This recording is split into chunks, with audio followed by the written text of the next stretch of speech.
સુરતના બેસ્તાર વિસ્તારમાં આવેલ સિદ્ધાર્થનગરમાં એક યુવાનની હત્યા થયેલી લાશ મળતા ચકચાર મચી ગઈ છે.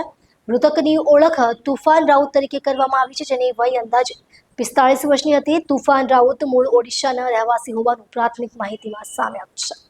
સૂત્રોના જણાવ્યા મુજબ તુફાની રાઉતની હત્યા કરવામાં આવી હોવાનો શંકાસ્પદ બનાવ છે અને તેનો મૃતદેહ શંકાસ્પદ હાલતમાં મળી આવ્યો છે. ઘટનાની જાણ થતાં જ ભેસ્તાન પોલીસ તાત્કાલિક ઘટના સ્થળે પહોંચી ગઈ હતી. સાથે ઉચ્ચ પોલીસ અધિકારીઓ પણ ઘટના સ્થળની મુલાકાત લીધી હતી. પૂરતી માહિતી મેળવી આગળની કાર્યવાહી હાથ ધરી છે. હત્યા પાછળનું સાચું કારણ અને હત્યારા કોણ છે તેની તપાસ શરૂ કરવામાં આવી છે. પોલીસ દ્વારા આસપાસના સીસીટીવી ફૂટેજ મેળવવાની પ્રક્રિયા શરૂ કરી છે અને આસપાસ રહેતા લોકોના નિવેદનો પણ લેવામાં આવી રહ્યા છે. હાલ સુધી હત્યાના મુદ્દે કોઈ સ્પષ્ટ માહિતી બહાર આવી નથી, પરંતુ પોલીસે તમામ દિશાઓમાં તપાસ ચલાવી રહી છે. આ ઘટનાને લઈને સ્થાનિકોમાં પણ ભયનો માહોલ જોવા મળી રહ્યો છે.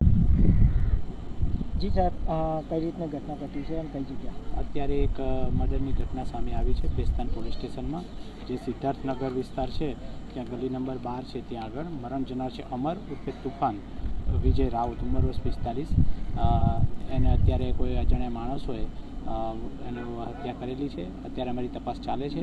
કોઈ નજીકના જેના મિત્ર કે કોઈ એવા સબંધ છે, પોલીસ આરોપીને પકડવાની તજવીજ ચાલુ કરી દીધી છે. કઈ રીતની આ બોડી જોવા મળી છે? અત્યારે એને નાકને કાપી દીધી એવી ઈજા દેખાઈ રહી છે, તથા બીજી પણ ઈજાઓ છે, હાથની પણ ઈજા. છતાં પણ હજુ બોડીનું પરીક્ષણ ચાલી રહ્યું છે અને હમણાં તાત્કાલિક પીએમ થઈને મરણનું કારણ પણ સામે આવી જશે.